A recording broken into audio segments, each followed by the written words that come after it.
Okay, so welcome back, everyone. Thanks for coming here or showing up on Zoom. So today we're moving on to another sort of important topic that will take at least a couple of lectures, maybe three to cover, and it'll come back a few more times throughout the semester. So this is the topic of entropy, which you may or may not heard of, and even if you've heard of it, maybe you haven't seen it really in the context of data structures, and it turns out to be a really useful thing in that context. So first, let's define entropy, or give one definition of it. So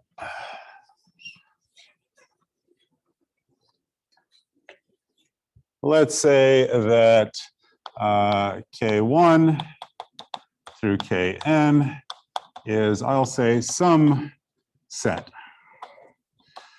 of whatever, items, keys, whatever you want to call them. They're for us, we think of them as the things we want to store in our data structure. And now we have a probability distribution that I'll define as P1 through Pn is a probability distribution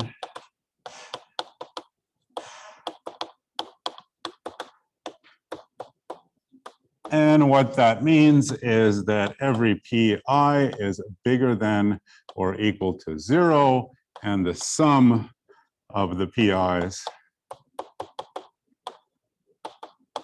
is equal to 1.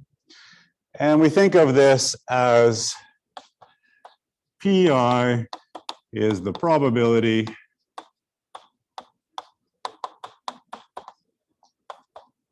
that we pick or choose Ki. Okay. So that gives us a small probability space, an n-element probability space. All right, and then, so we'll say this is D, this distribution, and the entropy which we write as H. In this case, we'll be specific. It's the entropy of this particular distribution. It's equal to the sum I equals 1 through n of minus Pi log Pi. That's very ugly because of the minus sign, but you will see it often in the literature that way, just so you recognize it. Okay.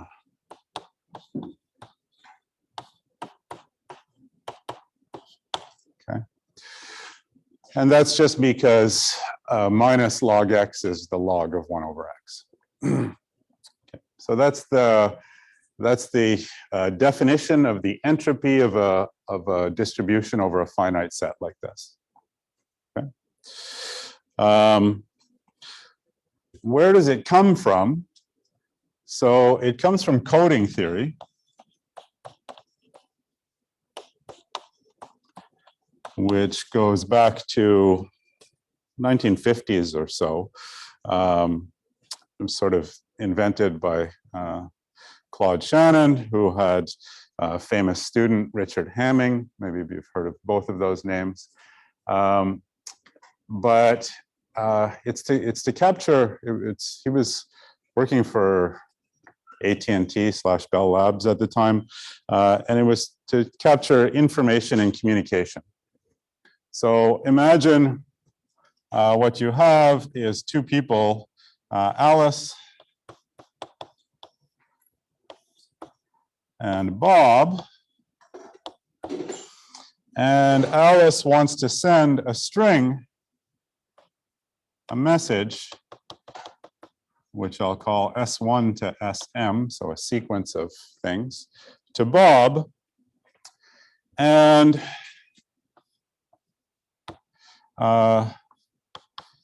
these items here, each one of them is one of these keys, and they're independently and identically distributed, meaning that I choose the first key and distribute it according to D. So I choose the first key according to this probability distribution. That becomes S1. I choose S2 according to this probability distribution, completely independently of S1. Choose S3 completely independently, all of that. And I want to send that whole thing off to Bob. Okay. Now, Alice and Bob, before they were separated, they got together. They knew, well, they know the keys, so they each know the list of keys, so possible messages. They know the probability distribution. So they got together knowing all this stuff and did the best they could, and they devised a code. So of the form, you know, Alice, if you want to send me key 3, then maybe you should send me these 3 bits, 0, 1, 0, something like that. So each one of these gets assigned some code word, and even more, it can even be, if you want to send me these M messages altogether, well, that's what the code looks for that. They devise the best thing that they can. And the idea is that they'd like to minimize how many bits Alice needs to send to Bob. And so the central theorem in coding theory is Shannon's theorem.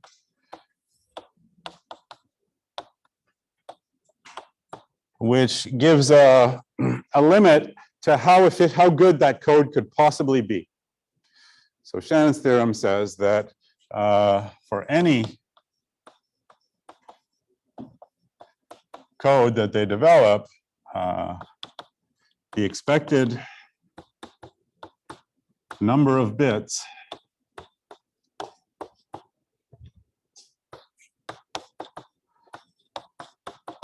Alice sends to Bob is at least M times the entropy of that distribution. Okay. So you often see entropy described as a measure of uncertainty. And it's really, it is that. It's kind of represents how uncertain, before Alice gives him any information, how uncertain is Bob about what the next piece of this message is. And it's measured in bits. So I'll be specific here. The logs are base 2. Certainly in communication systems, that's what we do. Some information theorists use natural logarithms, but we're interested in bits, and we'll see that that's really, really important for us. And so it says, it doesn't matter what code they come up with, they're not going to beat this. Okay. So even though they had as much time as they wanted together, and they're the smartest people in the world, once they separate, if these things start coming in according to this distribution, then Alice is not going to be able to send less. The expected number of bits Alice sends to Bob is not going to be less than this. Okay. All right. So a couple of examples.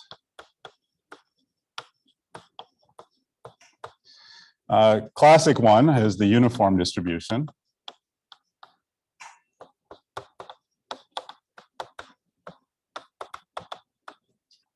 And that is when pi is equal to 1 over n for each I in 1 to n. If I use that, then indeed, each of the pi's is bigger than or equal to 0, and they all add up to 1. There's n of them. Each one is 1 over n. They all add up to 1. That's a probability distribution. And then we plug in the formula, and we get that the entropy is the sum, I equals 1 to n of 1 over n log 1 over pi, which is log n. So this is n terms. Each one is divided by n. So that's just log n. So what does this mean for us? It means, well, if you pick these things uniformly at random, then it doesn't matter what code you use to send each one, Alice well, whatever code you use, the expected number of bits Alice will have to send you one of those things is at least log n. And if she wants to send you m of those things and they're all independent, it's at least m log n. Sort of what you think. And of course, if n, for instance, is a power of 2, then you can match this, because then you just assign everything an n-bit code word, or sorry, a log n bit code word, log base 2 of n, and you get exactly what you want. If n is not a power of 2, then you have a rounding problem that you can deal with. Yeah. So m is the number of these things that get sent. M is the number of messages. But you can even, all of this is true even if Alice saves up all her messages until she knows what they all are and then waits to send them. So she doesn't have to send them one at a time. Even if she stores the whole, waits until all her messages are ready and says, now I'm going to send them the best way I can, doesn't help. You're still stuck with this lower bound, this entropy lower bound. Okay. Another one is, well, the atom distribution, or I don't know, null distribution, which is, I don't know, you can take P1 is equal to 1, and everything else is equal to 0. So then, if you're being pedantic, you'll realize it's not defined because we end up dividing by 0 here. We'll ignore that for now and just say we leave out in this sum, we leave out the zeros. I mean, we multiply by 0 and we take the log of 1 over 0. Let's pretend that that's 0. It's not exactly true. In fact, it's not defined, but let's do that. In that case, the entropy is, well, there's only one term in the sum. It's the one for P1, and it is 1 times the log of 1 over 1, which is 0. So 1 times 0, and the entropy is 0. So if the message is always the same, then Alice can communicate that to Bob without telling Bob anything. They don't even need to talk, right? A priori, Bob knows that what the message is going to be. It's going to be K1. It's going to be a string of K1. So they don't need to talk at all. And well, that's a really extreme case. Maybe a bit more interesting is the truncated exponential, or even the full exponential. So now let's, I don't even need for n to be finite here, so let's pretend that n is infinity, and just say pi is equal to 1 over 2 to the I for all I. Then the entropy is equal to the sum I equals 1 even to infinity of 1 over 2 to the I times the log of the inverse of this, of 2 to the I, is the sum I equals 1 to infinity of I over 2 to the I. And you guys may or may not have seen this before. It comes up if you, for instance, analyze how many times you have to toss a coin before it comes up heads. And it's 2. Okay. So if you have this weird distribution where the first thing occurs half the time, the second thing a quarter of the time, the third thing an eighth of the time, so on, then even though there are infinitely many possible messages, on average, communicating one can be done with 2 bits, with Alice sending 2 bits. All right. So entropy can vary wildly. If you have, n elements finite, then it can go up to log n. It can be 0, or even for infinite number of things, it can be 2 or smaller even. I'm sorry, can you just explain the last bit once again? I mean, I upon 2 raised to I. This sum here? Yeah. So this comes up, this sum appears in lots of places. You can find it in a textbook, but the most common thing is if I ask you what is the expected number of times that I toss a coin before the first time it comes up heads, this is the expression that you get for that expected value. Half the time it comes up heads with 1 coin toss. A quarter of the time it comes up heads with 2 coin tosses. It's tails on the first and heads on the second. An eighth of the time it's the 3rd coin toss that comes up heads, and a 16th of the time it's the 4th coin toss. So that's where that comes from. There's different ways to analyze that, where you can, there's lots of ways to do that, but the answer is 2. Okay. Yep. Okay. Now, yep. S is basically the key plus the message. So S is these things here. SI is always from this set K1 through Kn. It's one of those n possible things that Alice wants to communicate to Bob. So it's not a combination between the secret and the key plus the message that So maybe key is a bad word. Key is a word that comes from data structures, but in communication, it sometimes has a different meaning in terms of cryptography. There's nothing to do with cryptography here. This is just communication complexity. These are just messages like hello, goodbye, how are you? Those kinds of things. Okay. Pat, sorry, Yeah. I have a smart one. So basically, Bob knows the sequence, but he doesn't know the order of the sequence, right? Bob does not know the sequence. Bob only knows that the sequence is a sequence of these items. Before it starts, Bob doesn't know what the sequence is. He knows what the possible values are, but he doesn't actually know any of them. And Alice has to send something using a code that they agreed on beforehand, so that he then learns what those things are. And it's not necessarily that the SIs should be distinct, right? Like She can send the same message. It may happen that she sends the same message multiple times. These are independent and identically distributed according to D. That means it's quite possible that the same one will appear more than once. In fact, there's nothing that relates M and N, and so M could be much larger than N, in which case the same message has to appear repeatedly. Okay, thanks.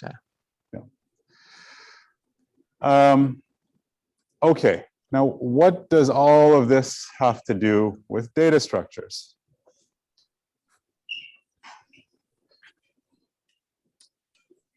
Well, so Shannon's theorem talks about codes and the number of the number of bits that Alice has to send to Bob to communicate something, and there's no restriction on what they use for codes. They can do whatever they want. In particular, Alice and Bob can meet beforehand and agree on something. For concreteness, let's say that something is a binary search tree. They agree on a binary search tree that stores in its nodes the values, K1, K2, K3, K4, and so on. They have the same tree. They met beforehand and said, this is the tree we'll use. And so on. Now, when Alice wants to send the first message to Bob, here's what she can do. This is just one possible code that they could use. So she wants to send the first message S1. So she starts at the root of her binary search tree. There's some key here. And she compares S1 to that key. If it's less than, the comparison goes, she goes to the left child, and if it's bigger than, she goes to the right child.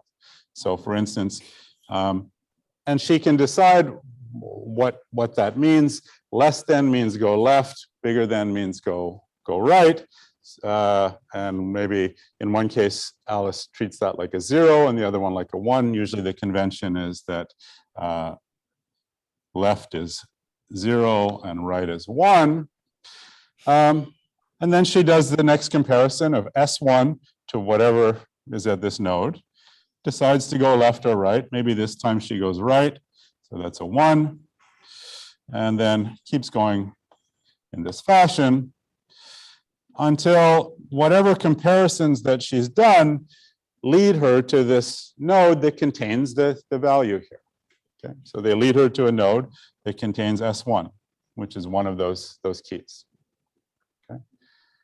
Now, so she did a sequence of comparisons that were determined by the shape of this tree and the key she was searching for. Each of those comparisons was either true or false, so 1 for true and 0 for false, and that determined which path that she took here. So what she does is she sends just the results of those comparisons, that sequence of 0s and 1s. Bob over here, he's going to do the same thing. He's going to pretend that he's searching for S1, even though he doesn't even know what it is. But he can still run the search algorithm because his search algorithm is, well, I look at the root, I compare S1 to the root, and I go left or right, depending on the result of that comparison. I don't have S1, but I do know the result of that comparison because Alice sent it to me. So in this case, Bob knows that they should go left, and then right, and then I don't know what, left, left, left. And then the thing ends. So whatever comparisons happened that led Alice to conclude that the key is in this node, Bob is doing the same ones and concludes the same thing. And what's in this node? Well, what's in this node is the key, is the S1. So now Bob knows S1. And so that means that if Alice and Bob share a binary search tree, or whatever your favorite data structure is that just does comparisons, or not even comparisons, just makes binary decisions, then they have a way of, that's a code, that's a way for them to communicate. And so the length of the message that Alice sends to Bob was the length of the search path for S1 in this tree. And the length of all the messages Alice sends to Bob is the length of the search path for S1, and then the length of the search path for S2, and so on. And Shannon's theorem therefore says, well, the length of those messages has to be at least this, but the number of the length of those messages is also the number of comparisons Alice had to do to search. It's exactly the number of comparisons Alice had to do to find all those things. So Shannon's theorem tells us that if you're going to use a comparison-based data structure, and in fact, even stronger than that, if you're just going to use a data structure that only makes binary decisions, 0 or 1, then on average, to do M searches that are drawn uniformly from this distribution, you're going to have to do M times the entropy of that distribution, such decisions, such branching operations. So Shannon's theorem gives us a lower bound for for data structures that that can store things and search for them. And remember that the uniform distribution had an entropy which was log n. And so Shannon's theorem tells us that, well, if you just pick items uniformly at random to search for, then on average, your data structure can't do that faster than log n. So can't do it with fewer than log n comparisons per search. Okay, that's good. But we saw a couple of other distributions where the entropy was much smaller than log n. So for instance, for the exponential distribution, it doesn't matter how many keys you have, if they're distributed, if the queries are distributed exponentially, then the expected, well, the entropy is only 2. So now the question is, okay, you can, we have a lower bound, says we can't do better than that. Can we find a data structure that does that well? So can we match that so that whatever the entropy is, that we can get that? Okay. All right.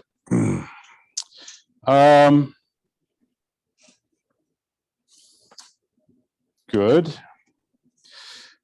Now, one thing that is sometimes useful when we're doing data structures, so that's what we're going to basically do for a while now, is find data structures. Sorry, Pat, I have a question. Yep. So, like, I don't understand why entropy is calculated at all, like why HD was defined. So HD is just a measure of what they call information in this distribution. Okay. And well, we see that sometimes that measure is big. It could be up to log n, and sometimes it's small. It could be as little as 2. And so, and this connection tells us that, well, we can't find data structures that will search faster than the entropy. Okay.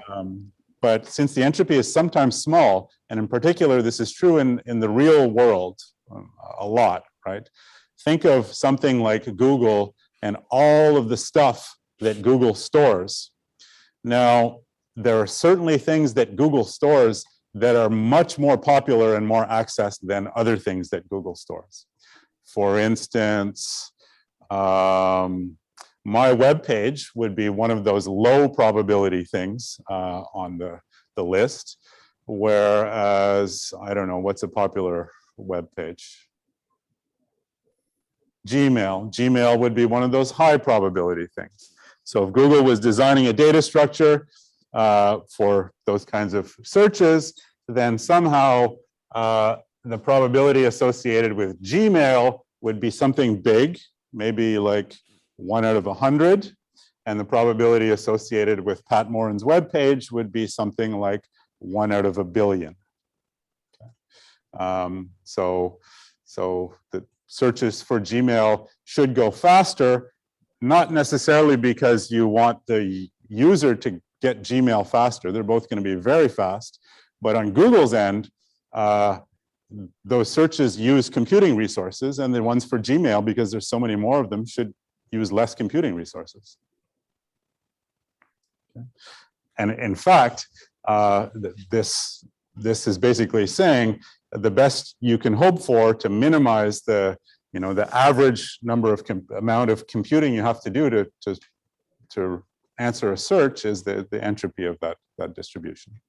Now, of course, with things like Google, it's much more complicated. They return many results, and their searches aren't for very specific things. But I think you see the idea that these distributions can be wildly biased and very far from uniform.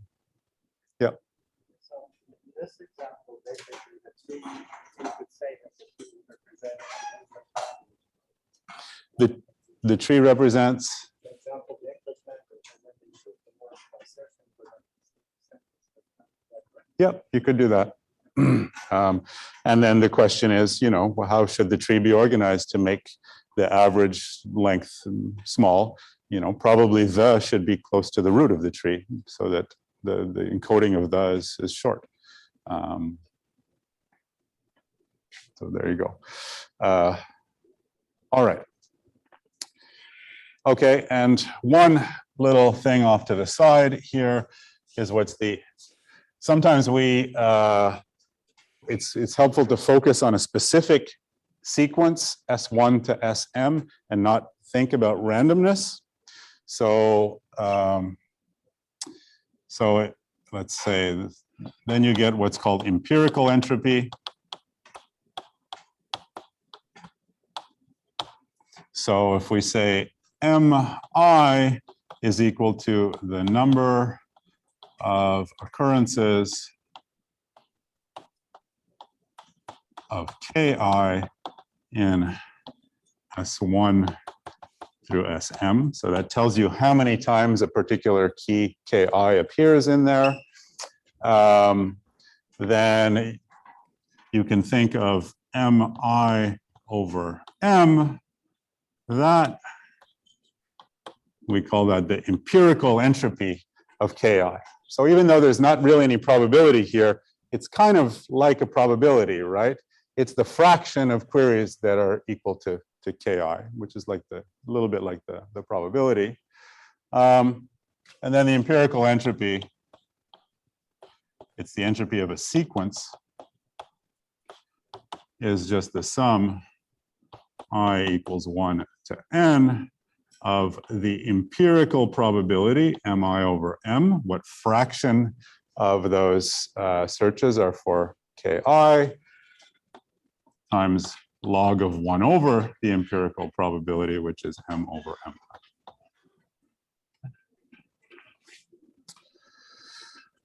Okay. So sometimes there'll be no probability at all. We'll just be looking at a long sequence, and then we can still sort of pretend that still gives us a probability distribution where we just treat the frequency with which each element occurs as the probability of it occurring. All right. So the question is, can we find a data structure that matches the entropy? And the answer is yes. In fact, it's not too hard.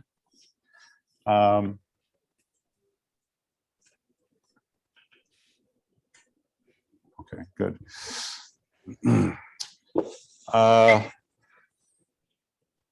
We'll see that actually it's easy, and then we'll make it harder for ourselves by giving ourselves less and less information. But for the warm-up, let's say that we know, well, we have to know the keys. Those are the things we want to store.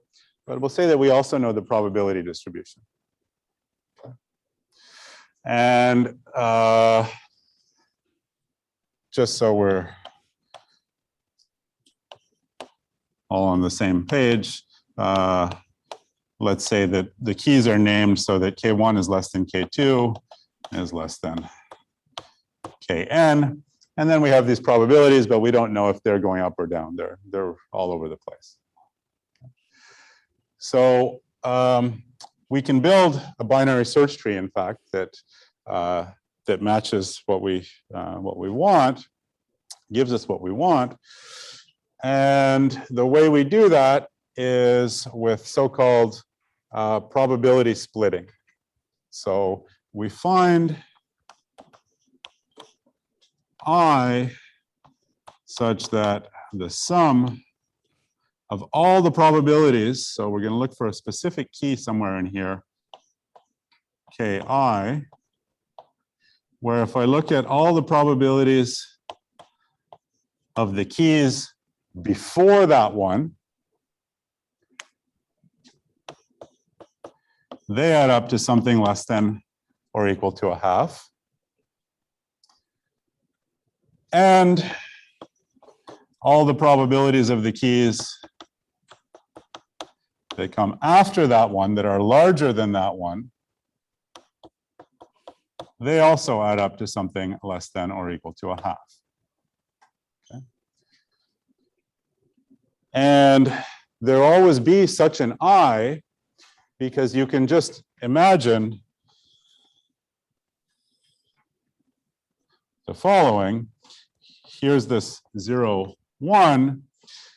If I start adding up if I just lay out, draw the probabilities P1, P2, and so on, that gives me a partition of this thing.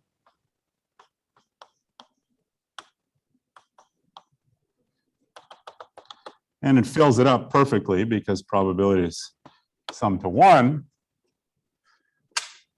And now just go to a half here. You'll find something, pi, that either starts at a half and gets bigger, or starts at less than a half and goes to bigger than a half. So maybe it's right on the boundary, but in either case, everything that comes before that, that adds up to less than a half, less than or equal to, and everything that comes after also adds up to less than or equal to a half. Okay. You don't actually care about pi itself. This is the somewhat surprising thing. In fact, it could even be that pi is equal to 0.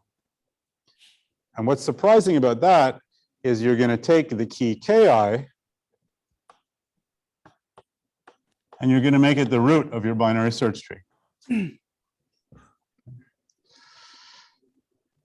And now you've got a bunch of keys over here, k1 to ki minus 1, with associated probabilities. Same thing over on this side. You've got ki plus 1 up to kn, also with associated probabilities. And you're going to recurse on them. But now, well, there's two ways to think of it. Either you take all of these probabilities and divide them by whatever the sum is. So again, all of those things add up to 1, and then you search for a half. Or you search for half of whatever the sum of these probabilities are, and then the next step. But it works out to the same thing. So it's called probability splitting because it keeps splitting the probabilities in half. Okay. And I said it's a little bit surprising that you don't actually care about the probability of this thing, because this thing, ki, is what's going to be at the root. So it's actually the closest one. It's the fastest thing to search for,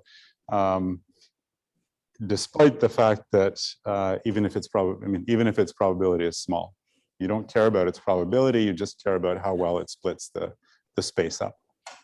Okay. All right.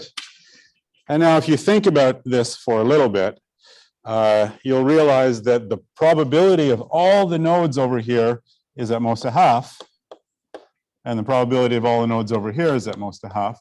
In fact, you don't even have to think about it. It's what I said in the definition. But if you think about what that means a little more deeply, if you go one level deeper, that means that the probability of all these things is less than or equal to a quarter. That's a half of a half. And the probability of all these is also less than or equal to a quarter. And if you go another level deeper, it's going to be less than or equal to an eighth. So in general,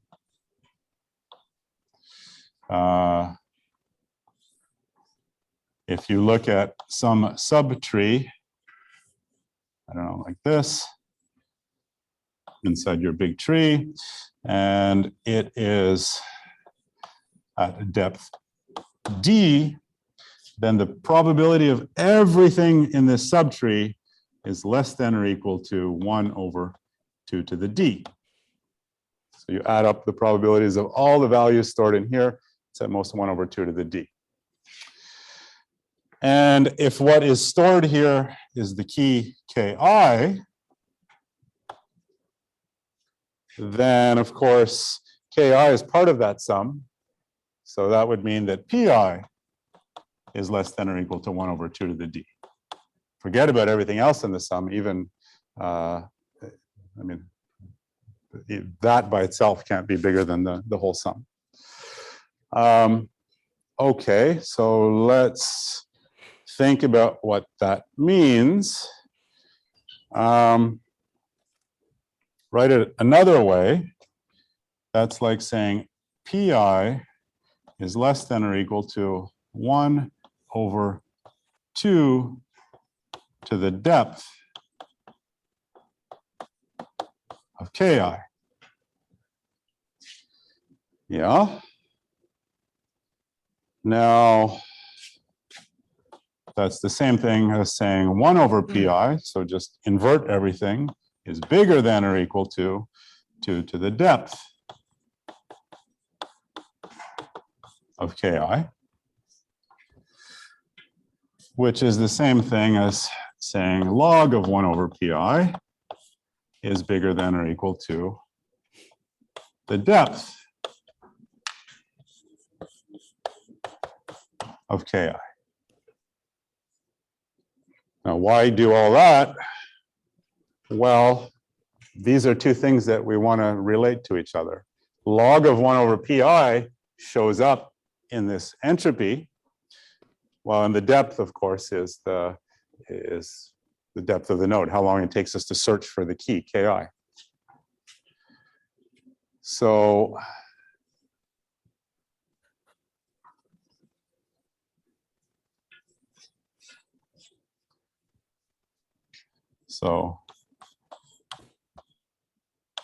if we pick a key k according to the distribution D, we can ask about its expected depth.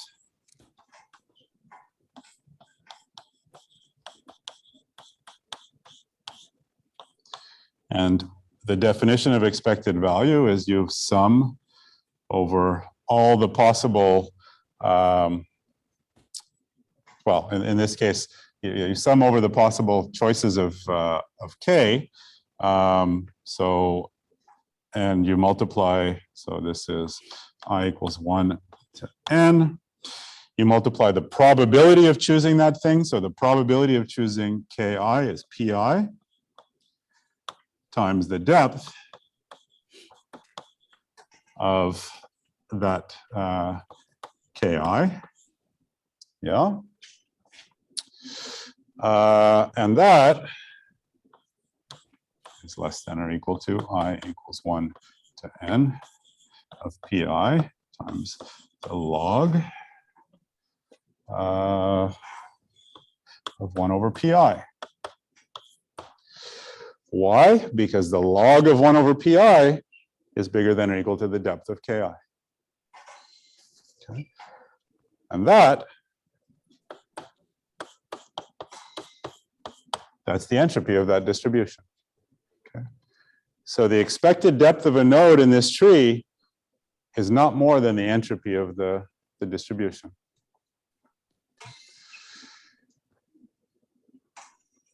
Good. All right.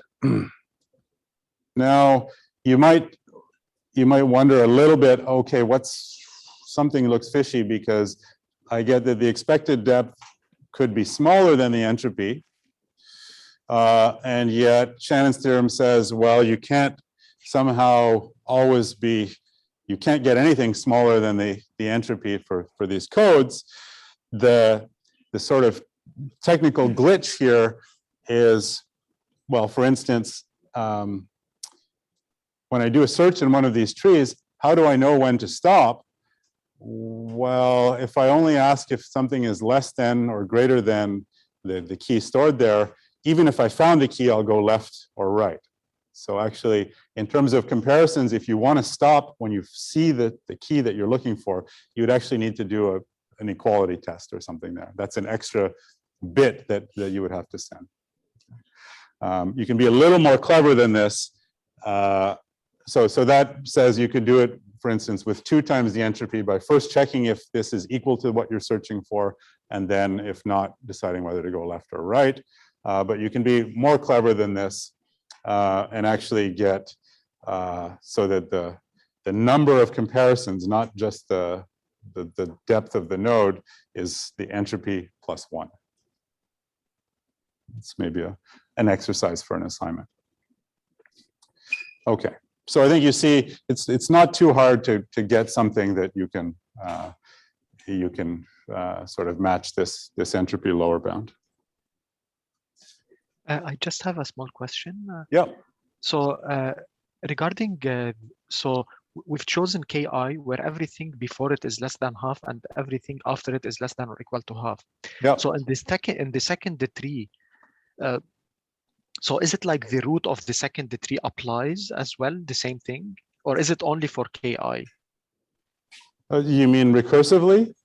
Yeah, like I mean the other tree, like the next tree where you have like ki showing as part of a larger tree.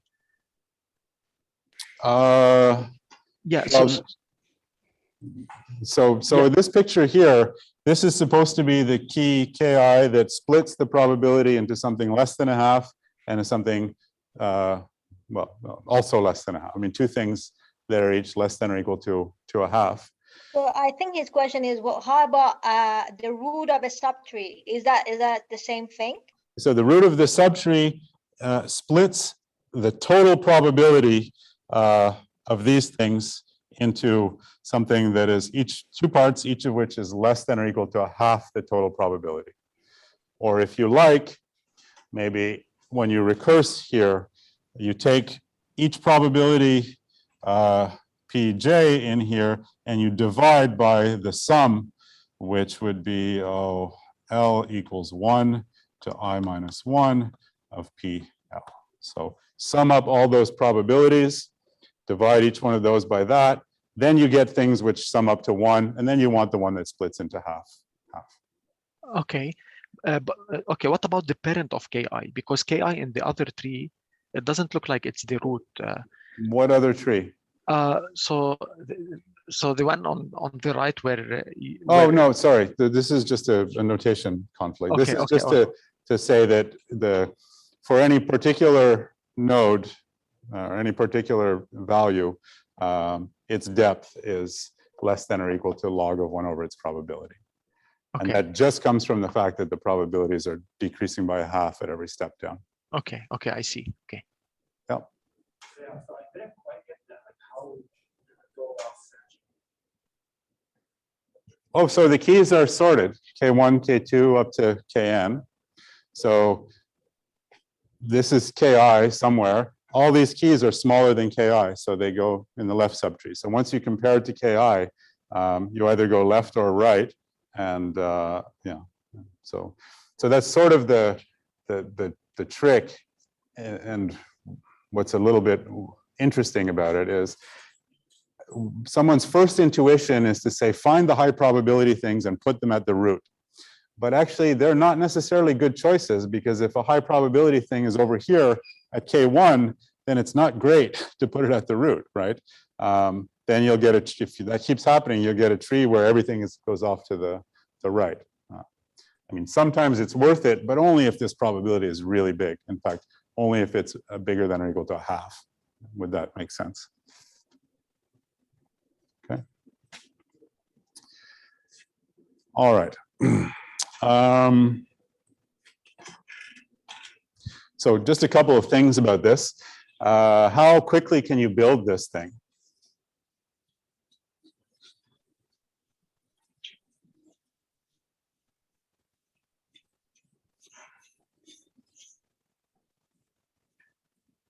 So first step is to find this thing that splits the probability into two equal parts. Well, the sort of obvious thing you can do is, well, you have the keys already in sorted order, let's say, or you sorted them and got them that way. So you can just, which means you also have the probabilities in sorted order, well, in that order. So you can just sum them up until the sum goes from something that's less than a half to something that's bigger than or equal to a half, and that's the I you're looking for. And if you do that, that means finding Ki, well, takes O of n time, basically.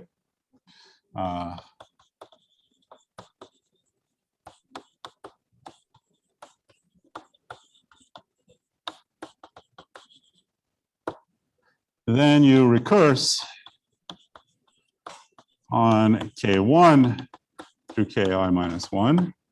And then you recurse on Ki plus 1 up to Kn. In general, is that going to give a fast algorithm? No. What would be a really bad example for this thing? What's that?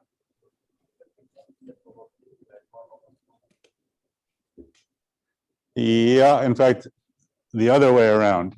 So if you take this probability here, Kn, to be a half, then you won't find the splitting probability until you get to Kn. So you have to look at all of these things, add them all up, and then you realize, oh, I should put Kn there. And then if that happens, so Kn goes at the root, everything else has to go down here, K1 up to Kn minus 1. That's not good. Nothing goes over here.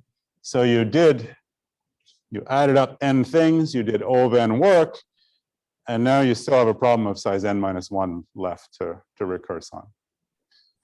And then, of course, that can happen again if this guy here, Kn minus 1, if it has probability a quarter, you won't find the good splitter until you get to there.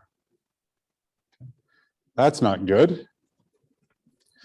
And if that happens, then you get, well, that leads to n squared time for a bad distribution. In fact, it's a distribution that is, it's that exponential distribution that I described. It just happens to be that the most likely thing is the largest key.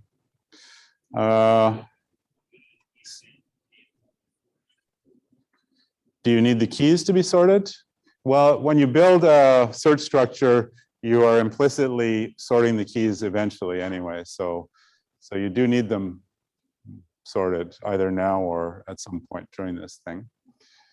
Does anybody see a quick fix for that? Maybe we can start from the beginning and from the end at the same time. Yep. So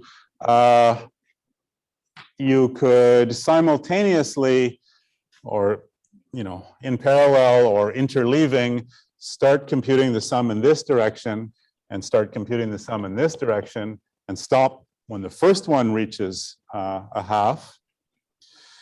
And if you do that, then this, finding Ki, doesn't take O of n time, or maybe it does, but there's a more precise way to write it. It takes time proportional to the minimum of I and n minus I. Because if I is less than n over 2, you find it in I steps. I mean, if I is closer to the beginning, you find it in I steps. But if it's closer to the end, you find it in n minus I steps. And it's always the smaller of those two things. And if we just think about what that does for this exponential one, well, that's great, because now we found the largest key in the first step. We do one unit of work, and we recurse on a subproblem which is one size smaller. That's great. That will run in linear time, actually. And actually, you can check that with if the time it takes to do the recursion is the min of I and n minus I, then even though you get an unbalanced recursion, one problem has size I, the other one has size n minus I, you still get a running time of n log n at most. In fact, the worst case is when you keep both searches have to go all the way to the middle before they find it. Okay. So there's a fairly easy way to make it run in n log n time.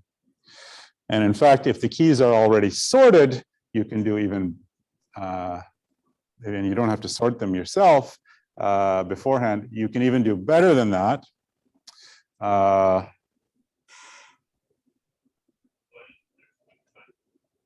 What's that?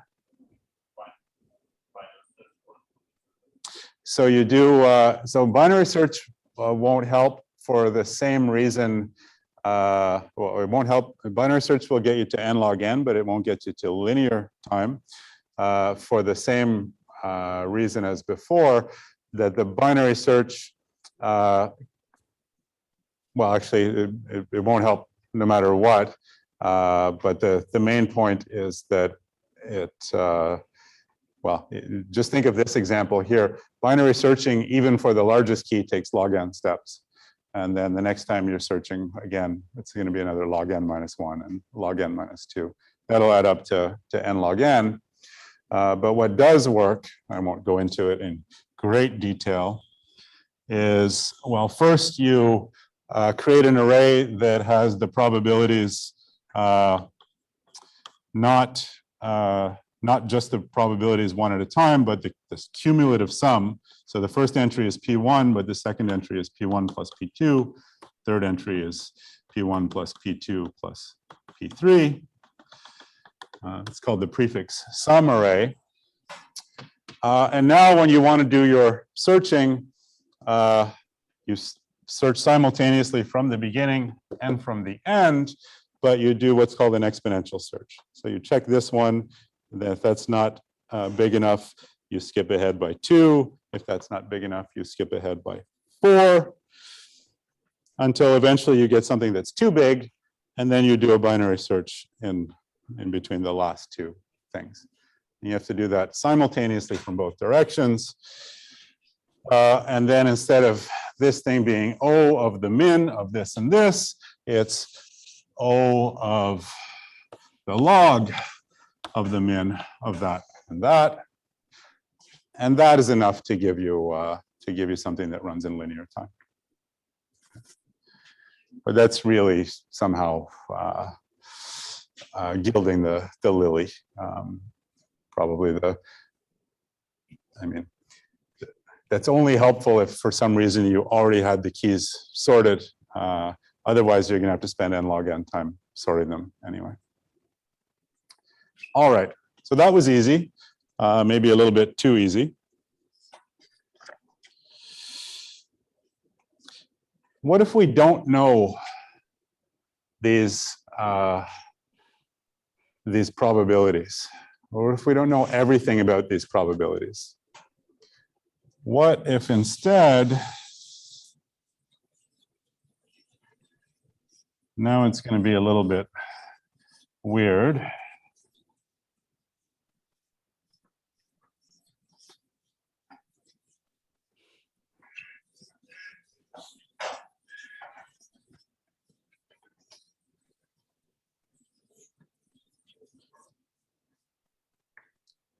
Let's say that instead of knowing the probabilities, what I have is a listing of my keys, so my n keys.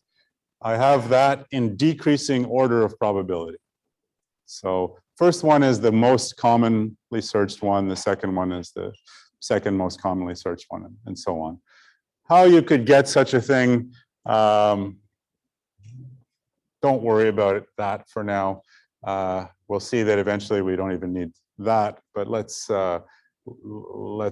assume that that's what we have. So now I'm going to switch notation a bit and just say, well, we're still going to call these things K1, K2, K3 up to Kn. But now I'm not assuming that K1 is smaller than K2 is smaller than K3 and so on. What I'm assuming is that P1, the probability associated with this key, is bigger than P2 is bigger than P3.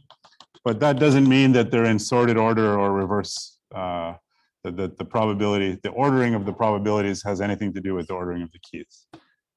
So these keys show up in some different order. So that's all I know is, yeah, the biggest probability is here, and the smallest probability is here. But for instance, I can't tell if maybe the probability distribution is uniform, in which case they all have the same probability, or it's exponential, in which case this one is a half and a quarter and an eighth and so on. So I don't even know if the entropy that I'm shooting for is log n or if it's 2. So even without knowing that, let's see if we can make a structure that still somehow achieves something close to the entropy. And the idea is actually really beautiful.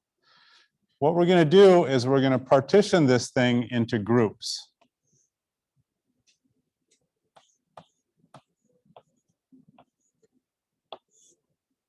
So we're going to have a group G0, a group G1, a group G2, and so on, all the way up to some final group GR.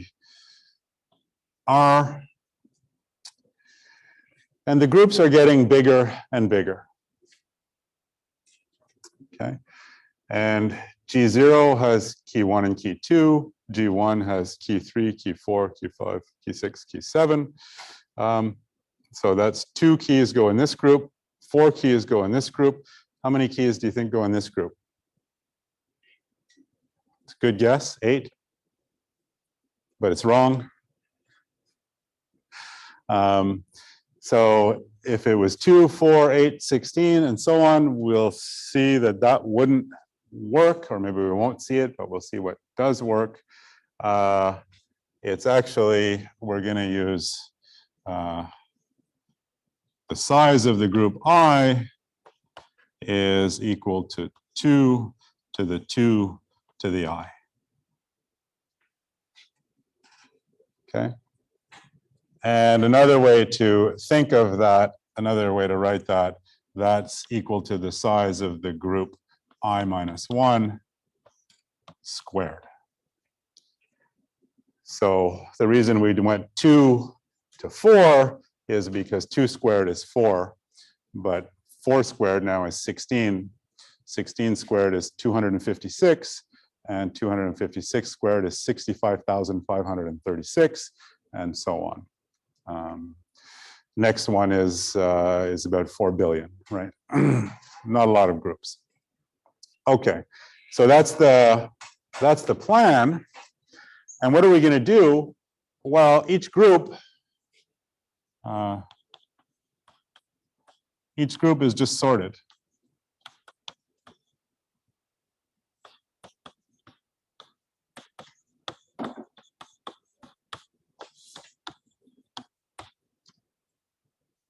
Right, so these two, I don't know which order they're in, but I sort them. I sort them. This group I sort, this group I sort, and so on.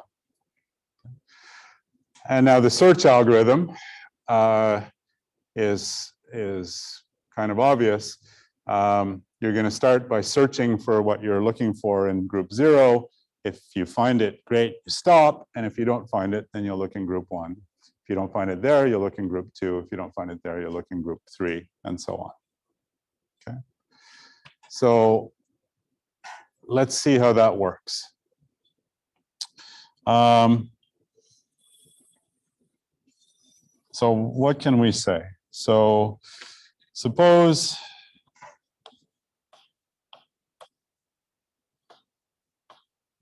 we search for some K and find it in group G sub little g. Okay. So we search until we find it in some group G sub g. Then we get to stop. So how long did that take us? Well, to find it in group G sub G, we had to search in G1, G0, G1, G2, and so on.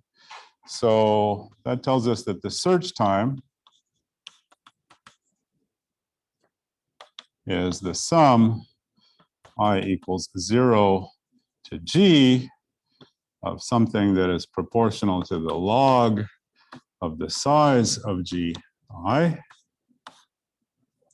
which is the sum I equals 0 to G of something that is proportional to log of 2 to the 2 to the I. Well, the log of 2 to the anything is just the anything.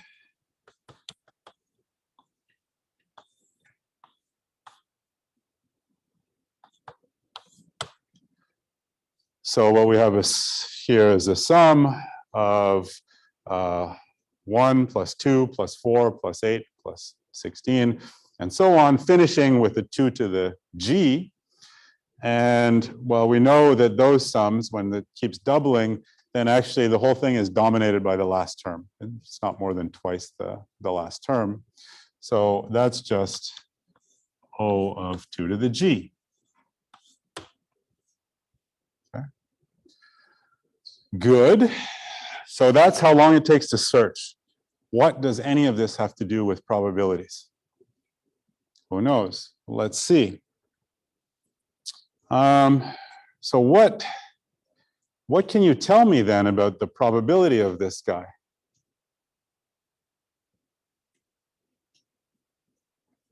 Seems like not much, right? Can you say anything?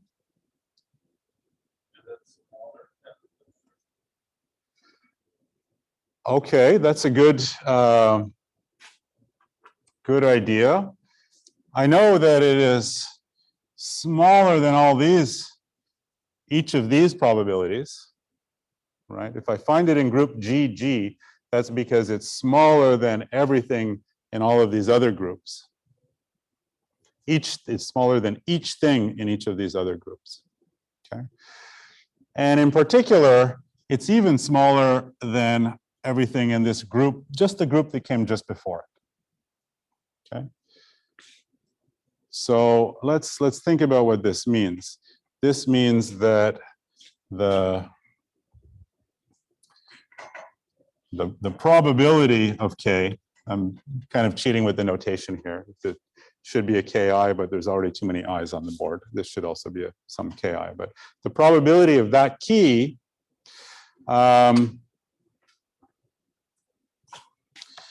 is smaller than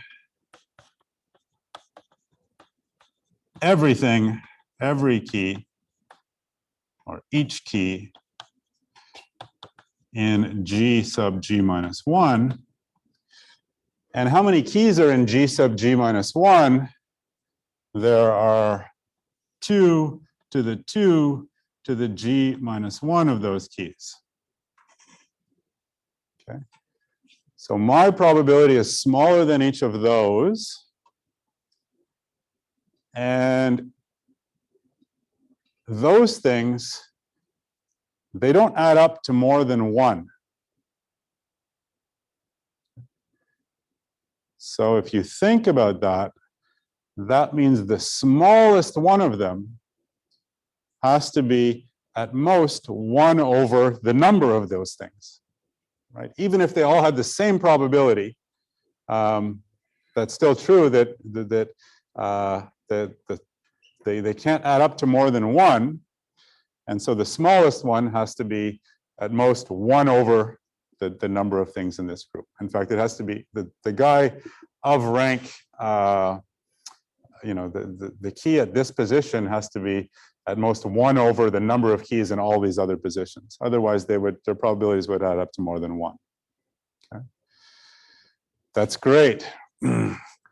Okay, so the smallest guy's probability is at most 1 over 2 to the 2 to the G minus 1. And the key K that I'm searching for, it actually has smaller probability than that because it's not in this group, it's in the next group.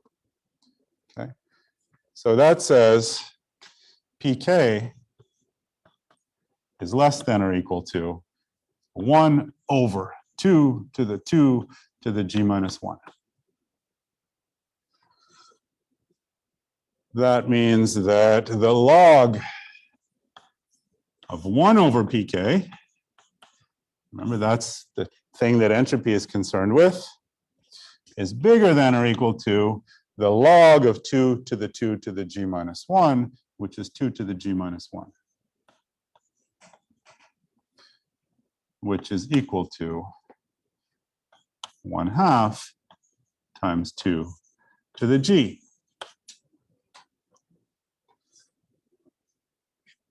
Now, holy, this looks amazing. We search for K, we find it in group GG in time O of 2 to the G.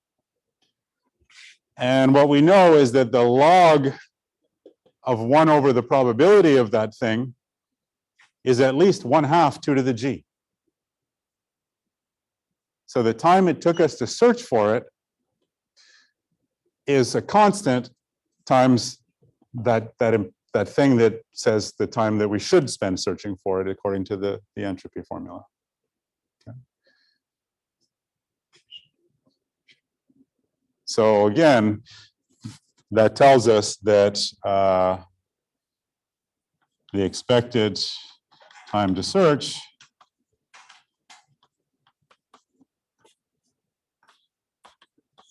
that's the sum, I equals 1 to n of pi times whatever it is, this search time for ki, that, oh, no, let's leave that.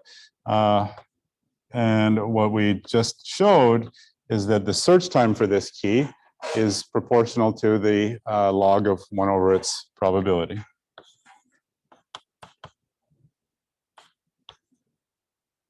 Of pi log 1 over the probability.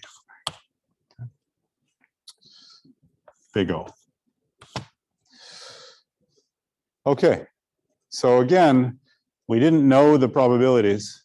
We just needed to get them in the right, or get the probabilities given to us in the right order. And in fact, not even in the right order, just in some very rough approximation of the right order, because within a group, we don't actually care about the relative probabilities. And we can get a data structure, it's just a sorted array, or it's a sorted array grouped into blocks, which gives us a search time which is within a constant factor of the entropy of the distribution. And that's, it's kind of remarkable because that means depending on the distribution, the search time could be as high as log n, which is just like searching in a sorted array, or it could be as small as 2 if this were, for instance, an exponential distribution. Yeah. You know this statement, I'm sorry about previous question. 2 to d is bad. 2 to the g? Well, 2 to the g is not more than, is not going to be more than, well, it's actually not going to be more than log n. It is exponential in g, but g never gets very big, right? So remember, the numbers we're talking about here are this group has size 2, this group has size 4, this one has size 16, this one has a size 256, this is size 65536. The next one is about 4 billion. And the group after that would be whatever the square of that is. So 12 zeros and a 16 in front of it. So G, I mean, it looks bad because it's exponential in G, but G is not more than log n. That's how this goes. Okay. Right, and indeed, just the fact that you live in group G means that your probability is at most 1 over 2 to the 2 to the G minus 1. So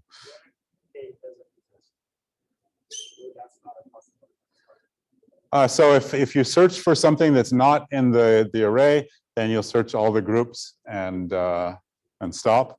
And again, the time that takes will be, right, remember, it's still going to be this exponential series here, which is dominated by the size of the largest group, the last one you search, and no group has size larger than n, so it's not going to be more than log n. I mean, I'm cheating a little bit because the group sizes go like this, and then there's one annoying group at the end, which is partly filled, but it doesn't, I mean, it doesn't hurt you. I mean, of course, it's in any real world application, you're not going to make it past this group size.